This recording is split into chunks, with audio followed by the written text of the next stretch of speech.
If I wanted to get rich again as soon as possible, I'd start an agency. Start an agency, they said. It's going to be easy. How are you able to scale something that seems unscalable? So you have decided that you want to start an online business this year, and the model that you landed on was the content agency. My name is Zachary, and my team and I at the Creator Service Co. have helped creators all around the world save a ton of time every week. I can't wait to talk to you soon. There's billions being made in the creator economy right now. Most businesses are being either dragged kicking and screaming or choosing to turn to producing video content for their business. And along with that, creative agencies are experiencing a way higher demand than they ever have before. Something embarrassingly simple that most agencies are neglecting entirely. I could probably talk for a while about why I think this is, because the experts in YouTube are becoming YouTube agencies and strategists, and they don't have as much experience in business as far as the entire client lifecycle goes and what's important. But there's something that's, to be honest, embarrassingly simple that most agencies we see are neglecting. And it's also one of the most important things you can get right in business to ensure that you're there for the long run. And that is client onboarding. Hey mate, yeah, can we talk? Cool. Today we've got to sit down with Zach, the owner of an agency we hired to edit videos just like this, and have a heart-to-heart conversation about what hasn't been happening that we would like to see happening as a customer, and the holes that we see in his business that we think could be costing him hundreds of thousands of dollars in the long term. In this conversation with Zach, we're going to break down how you can make a client onboarding experience incredible. And by the end of it, you'll be able to improve your onboarding system to a point that you can confidently say you're going to be working with these customers for life. All right, sweet as. So today we got something different. We got Zach from Creator Service Co. Let's go, boys. It's a full service agency for creators. So yes, sir. Script writing, ideation, editing, thumbnails, you name it. We basically wanted to chat. We've been working close with Zach, but one of the things we really wanted to drill into is onboarding of new clients for an agency providing the services for content creators, basically. So that's what we're talking about. And like, what does onboarding look like? And this is where you can win or lose, really. I think this is the way you execute here is it determines the relationship moving forward. It will skew your lifetime value of your customer, also the way that they respond to you. We've seen this in our previous business. The first thing that we should talk about is what was, until recently, your onboarding process when you got new clients. How did you, after the sales process, I guess, let's talk sales. Let's go in a little bit, let's go like down to the sales part. So how are you selling? Cool. And then how are you taking from sales and moving through into actually getting them into your services? Dude, good question. Let's go through the lens of what we were doing, because I think that we've done a lot of learning the last few weeks. But initially, sales process, we would have Naomi, who's on our team, she's a champion, have that initial chat, see if what we do is right for them. And then that would lead to me having a chat with them and going a bit deeper about what they're trying to do with their channel. And like the guy said, our main focus is on content creating. So helping out specifically, and this was previously as well, YouTubers. So not even necessarily business first, just people who like making videos on YouTube. Yep. And so our processes would do that. They'd say, yep, let's do it. I'd send them a follow-up email and, hey, these are the things we need from you. And when you're ready, send us your first video. And if I'm completely honest, boys, that was the depth and the extent of the onboarding. And interestingly enough, that worked in most cases because YouTubers, and when I say YouTubers, I mean people who are just mainly using YouTube as their main product. They're not leading to anything, right? They don't have something they're making content for. It's not even an awareness thing. It's purely just AdSense as the main driver or brand deals as the main driver. And for them, they're already behind in most cases. I'd say 80% of the time, they're already stressed, rushing things. They should have been using Clipflow. That would have saved them some of that energy. But, they're already stressing out. So in most cases, that onboarding flow, if you can even call it that, worked loosely because we could just get straight into it. Where it fell off was obviously when we needed more clarity on direction, when we needed more assets, when we needed an extra few days to complete a video because it's our team's first time editing, all right? Where this started to shift, and just cut me off, boys, if you want to cut me off there, but where this started to shift for us was when we changed our target demographic. Yeah. So we realized we actually want to help people to have a really clear purpose for making content, which is either a product or a service they offer, or even just a good mission, right? They have a solid mission for making the content. And those people typically, which includes you boys, have a lot of clarity already around quality standard, what they want to make, things like assets, direction. And so for us, that was a good shock to the system because we realized we had no way of really understanding that or collecting that from day one, which meant that it took way longer for us to provide value and show our value to you guys signing up. And also it's happened just before you guys as well with another corporate client. Yeah. And so I think I'm pumped because I'm pumped to break down how you guys have experienced onboarding just in general, because I don't think it is just for agency. I think it's business across the board. Business across the board. That's why it's such an important topic. So the first thing I want to pull you straight back to sales, because this is where you start onboarding. Do it. What is right for you? So basically, nice. As a client, as a business, firstly, as you, as an agency, you need to pick the customers that are right for your business. A lot of people just go and spray and pray and just take whatever they can. And this is the thing. When you're starting out, this is what you do. You want to make money. It doesn't matter who can pay me. Everyone can pay me. Sink or swim, baby. Yeah. Over time, you need to figure out who is the ideal customer. So figuring that out, and like you guys are already starting to pivot more towards the business use case, which is a great move. But what does that look like? What is right for you? I guess, what was right for you then? I guess we can answer that question, but you've also kind of answered what is right for you, but what are the questions you asked to understand or figure that out? So a lot of those questions would be very much around how often are you posting? What kind of videos are you posting? How long are they? A lot of the technical side of stuff. And this has been part of our big change in our product. You mentioned before, we're kind of coming from editing solely to this space of actually there's more here that we can help with and offer in what we do. But initially it was very much just around the nitty gritty of the details around their edit. And, we'd still ask for assets and we'd still ask for certain insight and guidance, but in a very loose way where it was kind of like, cool, we're just going to take a swing. But I guess even more that in the sales process, we didn't even really ask them how we could make their life easier. That was a big learning lesson for me. It was very much, you've booked a call to talk about editing? Cool. And that was it. And that's as deep as we got. And that's been a part of that shift for what's been going on. Yeah. So what you're really explaining there is you're selling features. Yes. Rather than selling the destination. Yeah. So what is what definitely. We're trying to achieve and how can we do that for you? Because I think that's the first, that's really important, right? Like as a business, the goal is not, I want to be able to edit videos. It's like, I want to take off the workload from my business or my team members and give them to you, and you coming in there to solve a specific pain, right? Because you want to solve that. That's how you can demand more money in the end of the day. And that's why we do business, right? Yeah, nice, man. I mean, and that's so true too, because we talk about this a lot. It's so funny how often we all talk about this. So I need to make sure I give as much context as possible. But really that shift from, hey, we just want to edit videos. We're just a team that can edit videos to, actually, we have a lot of unique skill sets we think could help in other ways.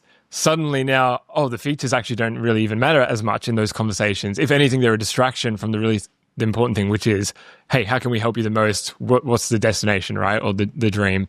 And that has definitely dominoed through the onboarding process, which I'm sure we'll get into. Yeah, right. So I guess what you can also just quickly jump back. So we've done sales, we've walked through the sales. So so you say, send me a video. What does that look like? How do you get that video? How does the client talk to you? Who are they sending the video to? How does that actually, how does that start?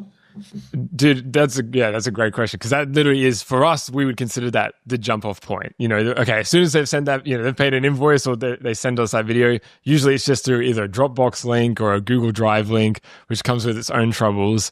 And it used to be this way, not anymore, since we've been using a great tool. But the way it used to be was we would just handle it straight in that email thread. So even from that point of view, it was me handling after that call straight in that email thread and then trying to liaise with our team. And immediately we created some tensions there because we didn't have a clear point of contact. That was a big learning lesson for us. So yeah, we'd just ask for the footage on a Google Drive or a Dropbox, and we would just be like, cool, trust us guys, we're working on it. That was what used to be the extent of the comms on that front. After the years of doing business and a bit of research as well, finding out what other businesses think, big businesses, and how they treat onboarding, it really boils down to the first 3 to 6 months of getting a new client. Now that seems like a long time, but this is the time where you have to really turn up the service, right? So this is where you're doing the things that are unscalable, and you're really trying to show your value. Because right, a new customer coming in, they don't know, like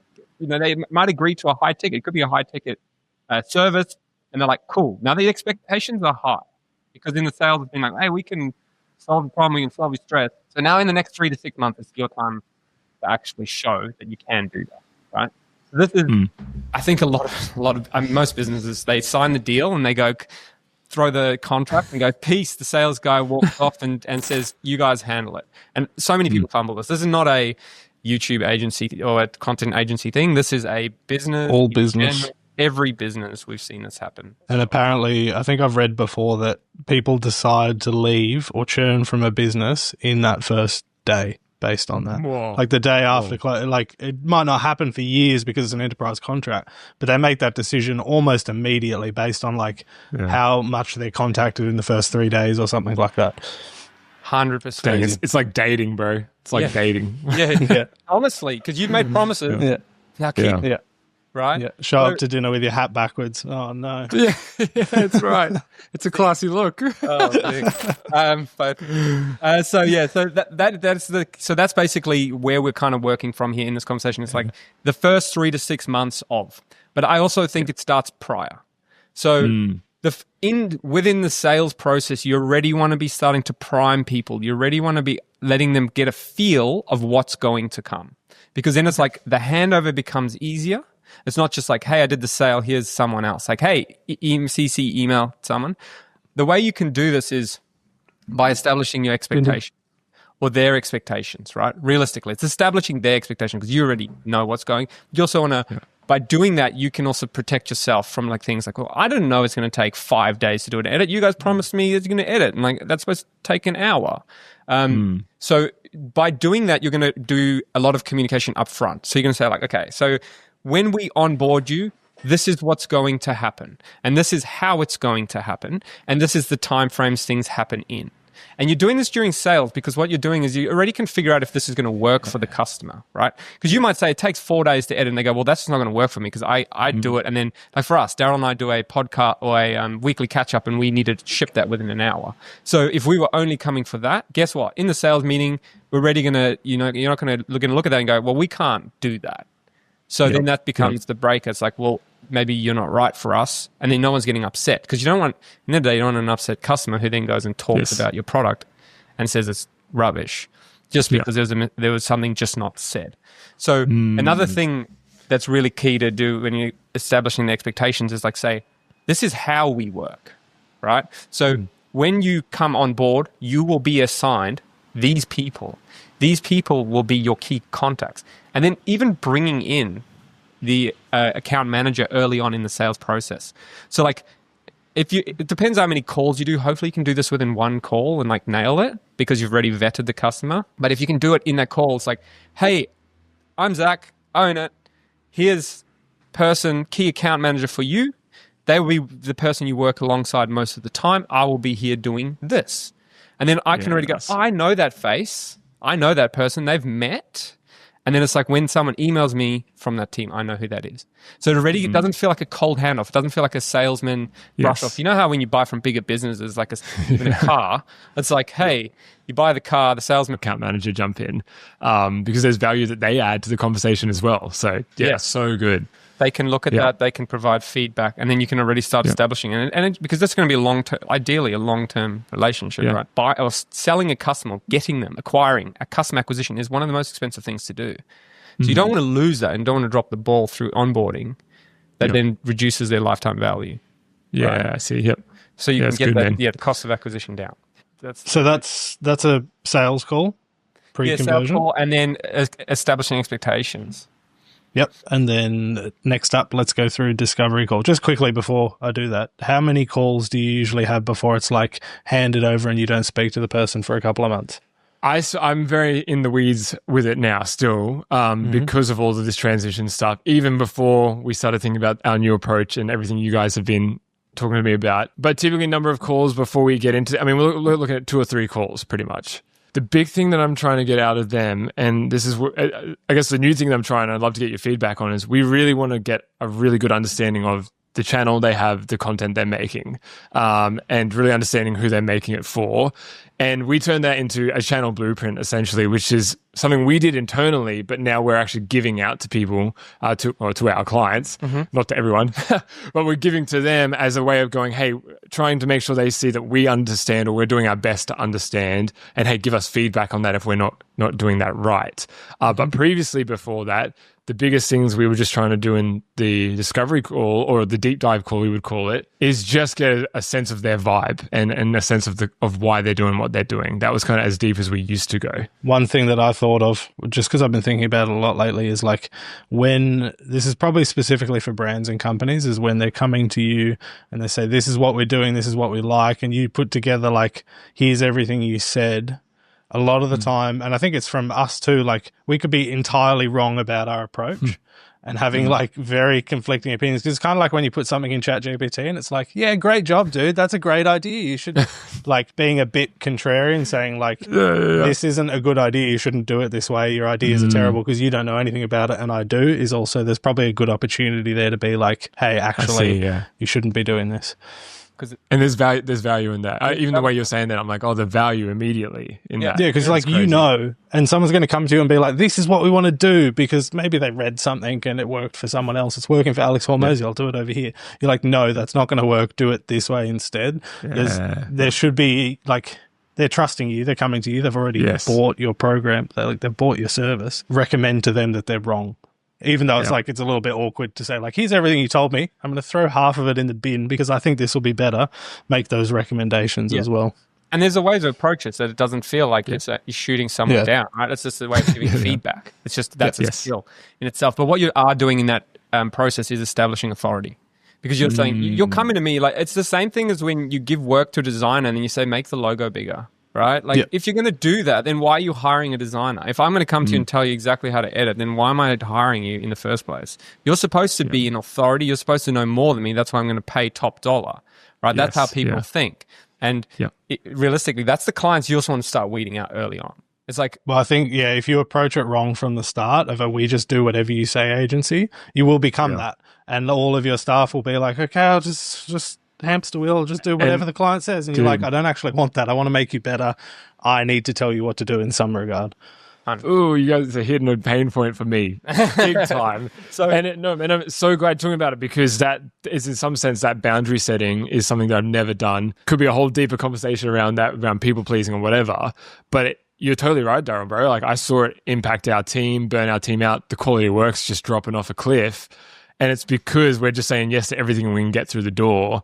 But if we are being, and that's that sales part you're talking about, Ken, if we are being very specific about who we know we can serve and help and how we do that, then we're never going to put ourselves in that position to work with the stuff that isn't right for us, right? And it is scary to tell the source of your income that's putting food on your table, you're wrong and it should be this way, but like, it sort of has to be done.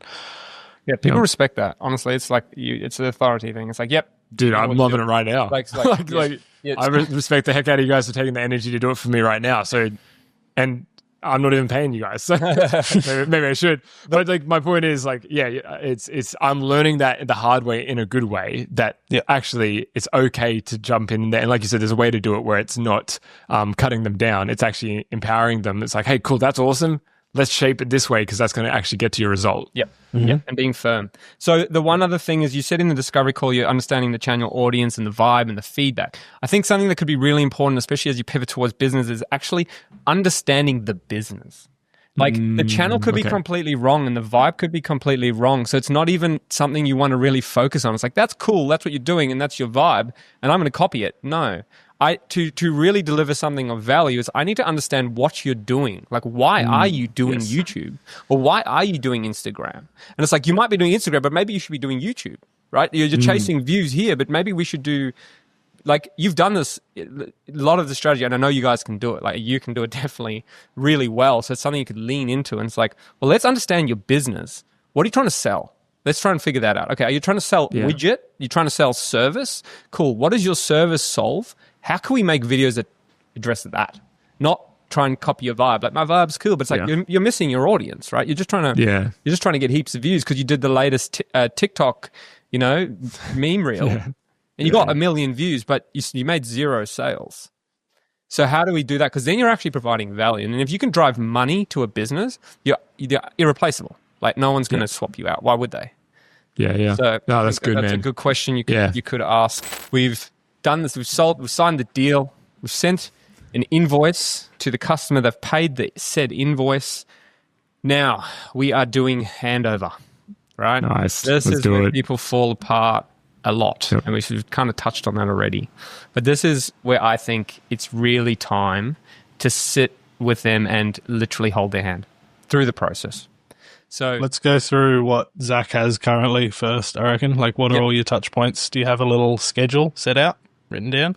Are you cool if I tell you the new stuff, and then that way we can grill that and workshop that? Because there was nothing before. So we had nothing, and we have something now. So we have some 10 points. There we go. Yeah, that's right. Let's see if we can improve it. Because there's please. That'd be fun. It'd be fun to workshop it. So right now for us, everything's good. We're feeling good on that stuff. We've got an idea of what they're doing, hopefully a really good idea of their business. And then they've paid that invoice. The next step for us, like I was mentioning, we really want to give them something back ASAP, which is some kind of either a document or a breakdown or understanding just to make sure we're aligned. And so that to me feels like a pretty critical part. You guys can tell me if that's right or wrong there. And then, of course, previously with the YouTube creators, they would just send footage straight away because it's like, we just need this edited. The difference here we're finding with brands and companies is that there is actually a bit more of a breathing room there for us to get it right. And we want to get it right the first time. So, of course, we want to set expectation on that. I touch base daily just to check in with, if they haven't submitted a video, I touch base daily to be like, how's that video going? How'd you go on recording? Are you feeling good about that? Another thing we want to try and do, and this is one of your ideas, Ken, man, so I've got to give you that credit, is even being able to help out on some of the strategy stuff or the script writing stuff ASAP. It's like if they have this video they're about to do, hey man, I wrote these 2 or 3 hooks that I think you'd find like could kind of get you out of your box and might help out on this. Just trying to find daily touch points like that while we're waiting for them to deliver the footage seems to be, and we've been testing that, and it seems to be working much better. And then once we have that footage, that for us is a real kickoff moment because we really got to get our hands dirty on it from the editing point of view. But that's kind of our current flow is a loose word, but that's the thing we've been workshopping. Is that daily touch point from when they sign on, essentially. Yep, cool. So that's great. So that's very much your system of getting to that first video or that first edit. I think where you could improve on this a little bit as well is still bringing in your team here. Before the edit happens, like, who's my editor? Like, what does he like? Because like I like to, when I work with people, just like have a laugh, have a chat. They understand. Like when I'm messaging you, it's like I'm not an angry person. It's text. It's hard to convey emotions. But like have a play, like have a joke. Understand who the person is, so that when I am getting to that edit, I know, okay, I need to talk to this guy because I know that's my editor, right? So it's almost like meet the team would be interesting. That's great, dude. Right? Like you could go and say, hey, cool. Like every day, it's like, hey, we're gonna do. It doesn't have to be a video call because like it's a business. They might be busy, but it's like, hey, it's just gonna be an email, maybe even like, hey, I'm Greg and I'm gonna be your editor. If you have any questions about this, let me know. I'm super excited to see your work. It's just a touch point. Yeah, it's great. And it means it's not just Zach constantly following, because when you stop doing that, it's gonna feel like, oh, Zach abandoned me. Because remember, we do want to do the unscalable 100%, but we also want to build in a that's why we have teams, is so that they can help take the load. And you could still be doing this daily touch point, but it could be a different person almost every day. It could be first time it's your account manager. First it's like, hey, I'm so pumped to have you. Here's some hooks, boom, done. Cool. Next day, here's the thing. Oh, we're keen to work on your project. We're just busy finalizing this. Is a different person. And then the editor jumps in, the thumbnail designer jumps in, the writer jumps in. Great. And it's like, hey, if you had any questions or if you had any like feedback, they can start collecting more information for that, like branding and stuff. It's like, are there any videos that you really like? Because you're asking those questions, but if an editor asks those questions, it even feels like, oh, wow, my editor cares what I'm trying to do. So it could be a good way there. And the other thing that I think would be good to do is sit through the systems, right? So whatever systems you have in play, because there's a lot of assumptions like, oh, you know how to use this, or this you know, for instance, if you're using Clipflow, you're like, this is Clipflow, this is what the tool we use, this is how we do it. Or this is Notion, this is Monday, this is whatever you use. It doesn't really matter. But this is the tool we're going to use. I'm going to quickly show you, because you don't want to be doing that mid-edit when it needs to go out in 5 days. So true. Like, I don't know how to use this tool. Like, what do I click? So it's like you could do a little onboarding, basically an onboarding session with the account manager or something. And like, yes, these things take time and they are expensive, but let's be honest, we want to be high ticket. And you want it to feel like that. You want it to feel like a concierge service. So you need to go above and beyond, and remembering this is for 3 to 6 months. Because after 3 to 6 months, I don't really need a daily email from, you know, even after 3 weeks, I don't need a daily email from an editor. I'm working with them. But it's getting them to that point to start. So in the handover, I think there's a few little things. It just makes you not feel like, oh, I'm just sitting here by myself, you know, just waiting. Yes, waiting for something to happen. Yeah. Especially if you're going the full service where you want to do all the ideation and the script writing and stuff. You want to feel like things are ticking. And like even daily check-ins at the end of the day, it's like, hey, we did this. Yes. Yeah. It feels like, because you're paying a lot of money, right? Like you're paying some cash and you're like, well, what's happening? Because it's all about what have you done for me lately? That's how businesses churn. So they say, you know, monthly bills, people churn more frequently than yearly, because in a year you could do more work. So when you look back, you go, oh, okay, that. You just need to be reminded. Yeah, great, man. And if you feel like, man, these guys do work every day for me, you go, well, that's worth it. But if you get your touch base once a month, you're like, I don't know. It might not be worth it. And it just sounds like at least from a business side, and then I guess an internal ops side, like it just sounds like way more clarity than we usually get. Surprise, surprise. Like if you had that daily touch point, and like you said, having the editor touch base, having the designer touch base, having the script writer or whatever it might be, it's the information we're actually desperate for anyway that takes 2 weeks to get, but now we can get it within the first few days. Yep. And so there's actually value even for us internally to help us do a better job just by having those systems in place, let alone the fact that it makes someone feel more seen and they feel like they're actually getting something for the money they paid. Right. It's a sneaky way of getting what you need without feeling like, because there's nothing worse as a business owner getting this document of things to do. Like, I've just spent all this money and now I have to go through and I have to fill this in. Yeah. So and like, true. I'm like, tell me inspo for my videos. I'm like, bro, like I don't want to. Like people just looking at the channels, watching some of my videos and said, hey, the editor could do that. I just watched these videos, man, they were good. They were not good. I think I know how we could improve. I need this piece. What do you think? And then it's like, you guys are just make sure you're storing that, obviously, against the client so that, you know, that when that thing comes up in the future, you don't have to ask that question. That is also super important. Like if I've told you something, I don't want to have to repeat myself.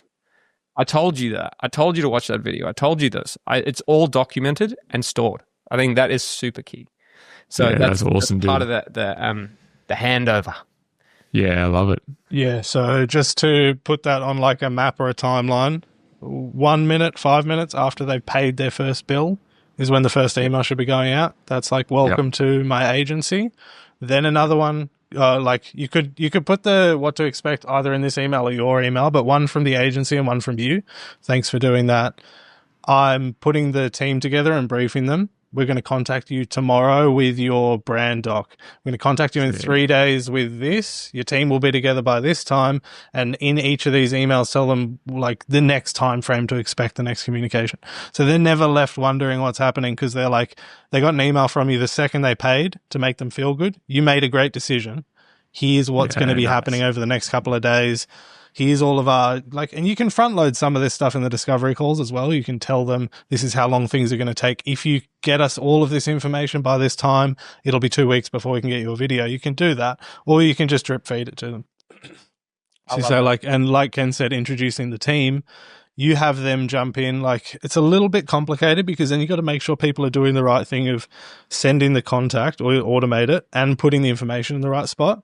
But like Ken said, having the editor ask, like, what's a video you watched on YouTube that you really liked lately? Just that one question is very easy for someone to answer, and it starts the conversation very lightweight as opposed to seeing the big forms, and you'll get a lot of answers from that. So then you've got a video they liked, a video they didn't like, and these things can drip feed over 2 weeks, where it just feels like they're talking with this whole team, but they've built out the profile as well.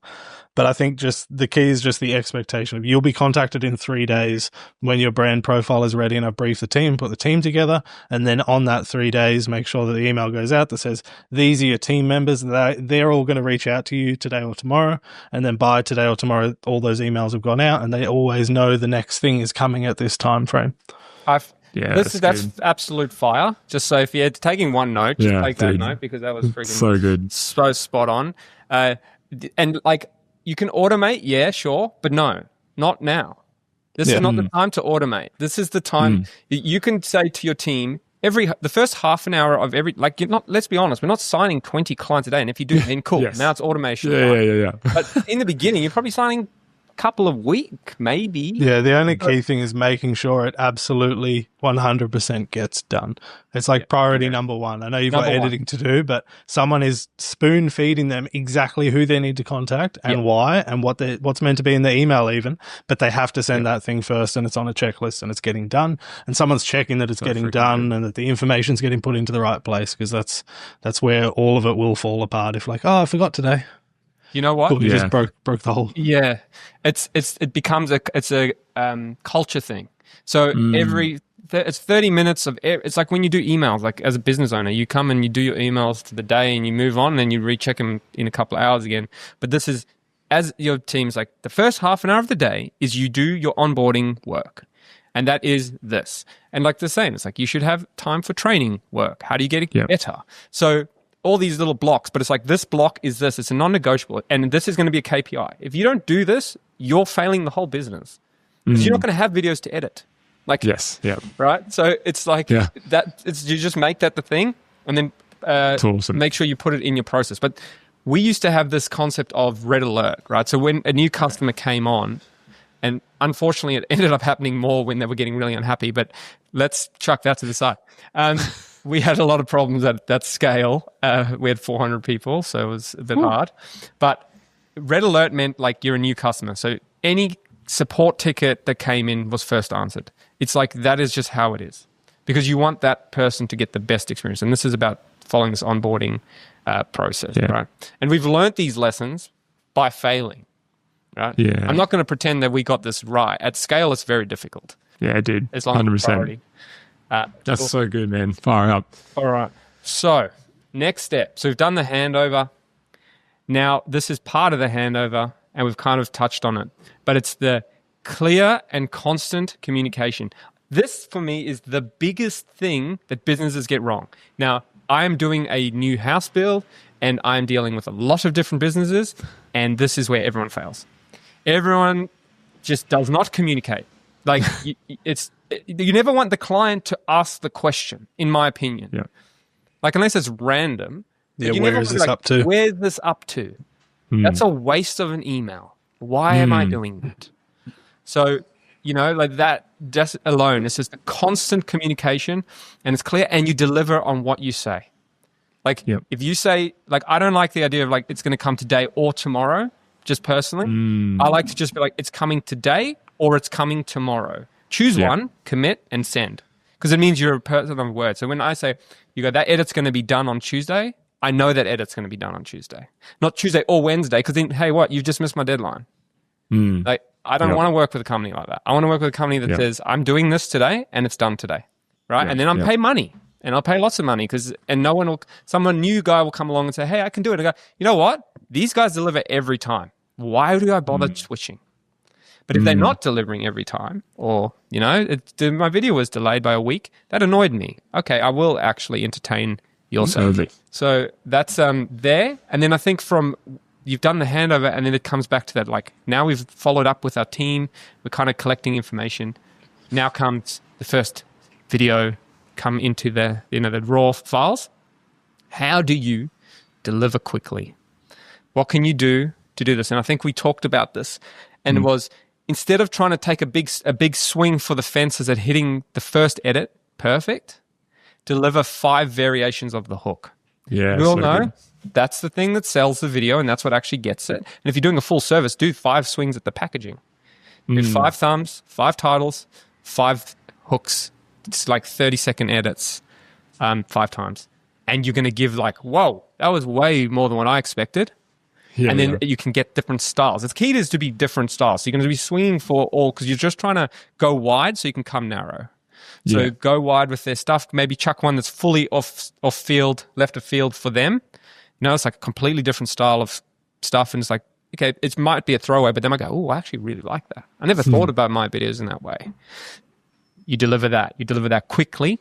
It gets the process started, and you don't have this big delay, because sometimes videos take 4 or 5 days to edit a big long one, and then by the time you're close to deadline, and you're like, well, that's not right at all. I don't like that.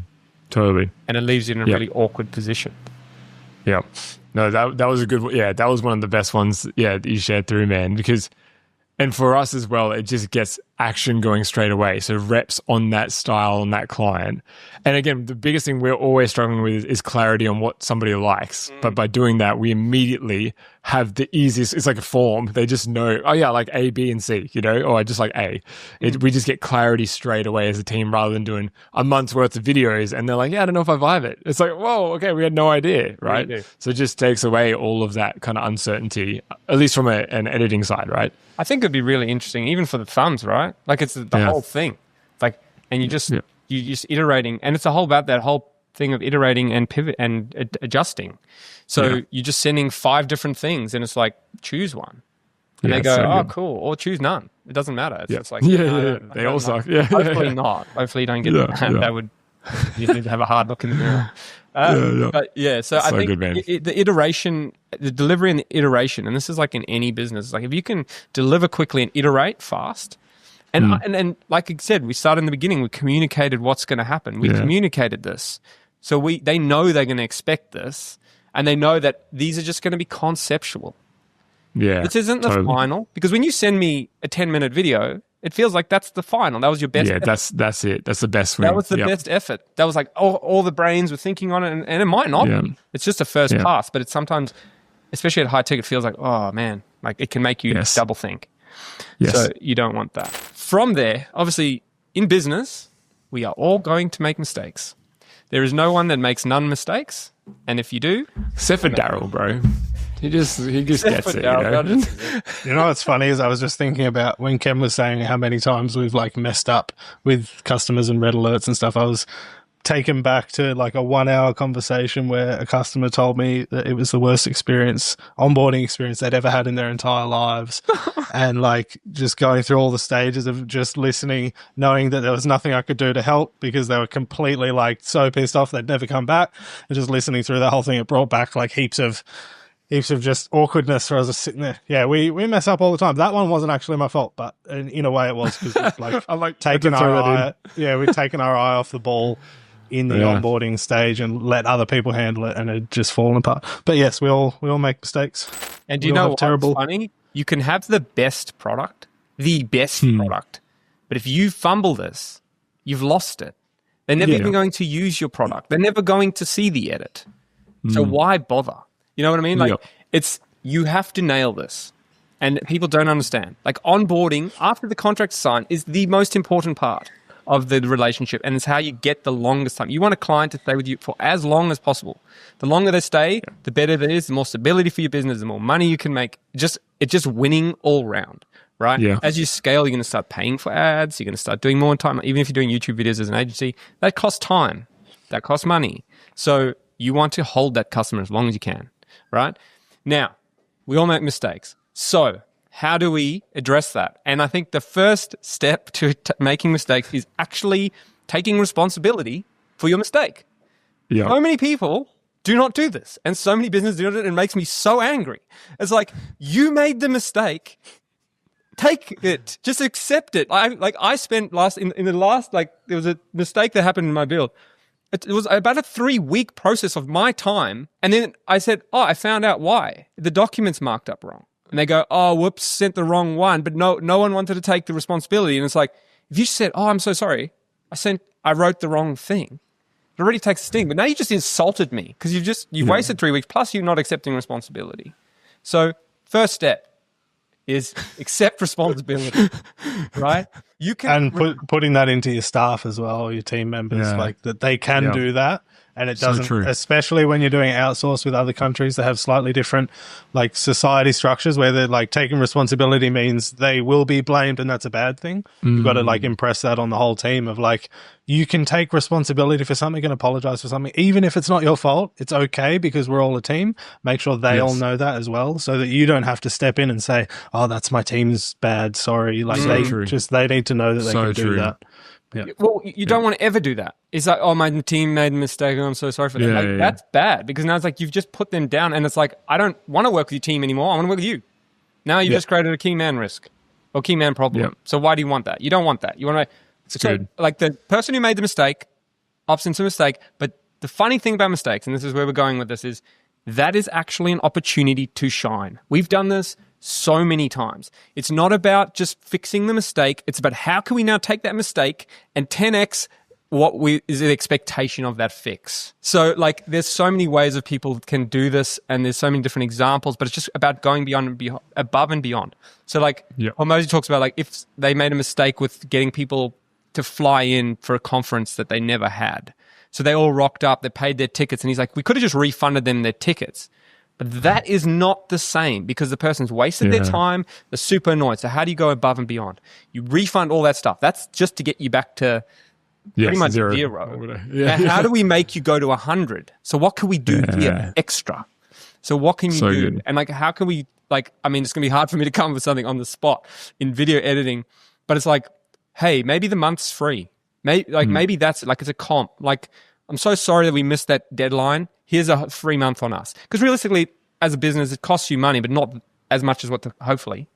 The lifetime value will far outweigh whatever you pay. Yeah. It's like, okay, cool. The next one, we're going to do this, or we're going to throw in extra stuff. Like, okay, you only pay for editing. Next time I'm going to do or like we're going to do thumbs and we're going to do and this. Yeah, if you want to control costs without losing revenue, you could just offer more. Just say next month we'll do an extra 3 shorts for you, whatever it might be. Just a little add-on that you can use the resources you've already got, just add a few things in. That's also cheaper than giving away money. But at the same time, most Hail Marys that you throw, like giving an entire month or 3 months, will pay off 10x in the long term. Like there's lots of research into customers that experience with a business that makes a mistake and fixes it properly are much happier than people who had a good level of service and never had a mistake happen because they feel important because they were treated the right way when the mistake was made.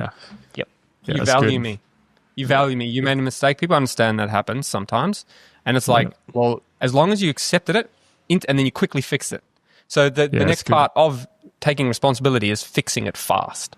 Yeah, you're good to go. It's good, man. I literally have it written on my wall: awareness into courage into tenacity. So awareness of the problem, courage to take responsibility, and then tenacity to actually take action and fix it. Yeah. So that's good, man. As you were saying that, I was like, dang, that's literally that, bro. So good. You said it way better than me, though.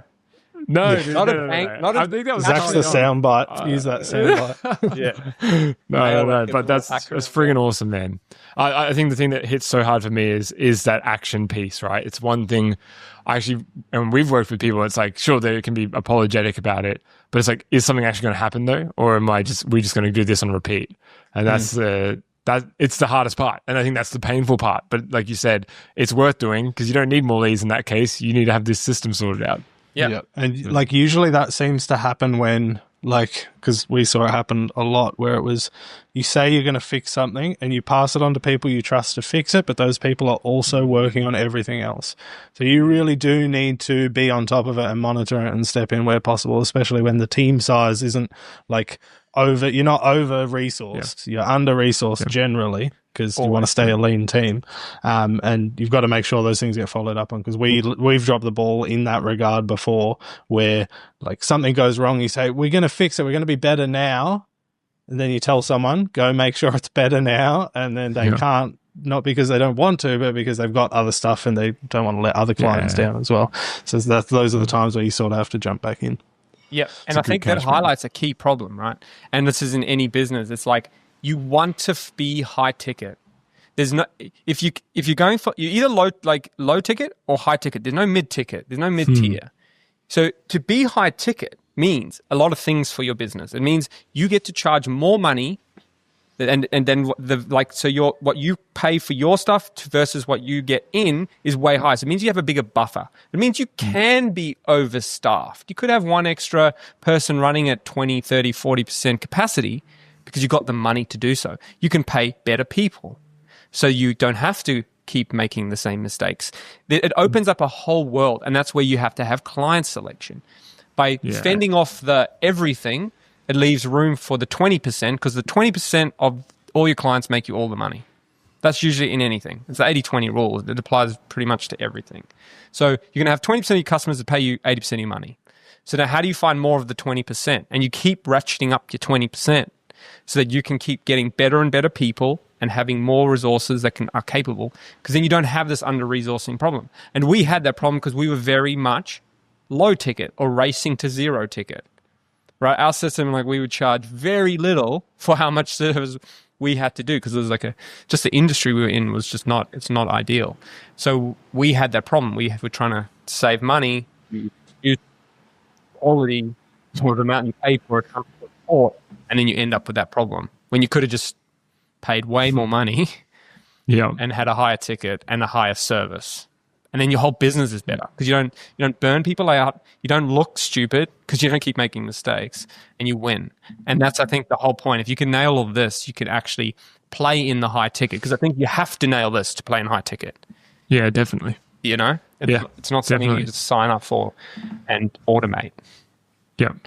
No, dude, that's so good. And it's so good. It's such a good reminder of the domino effect, hey, from like the start to the end, that all the way through. And this is, I guess, what I'm learning the hard way, and it's a good thing. I want to learn it, is that it is all just a trust game the entire way through.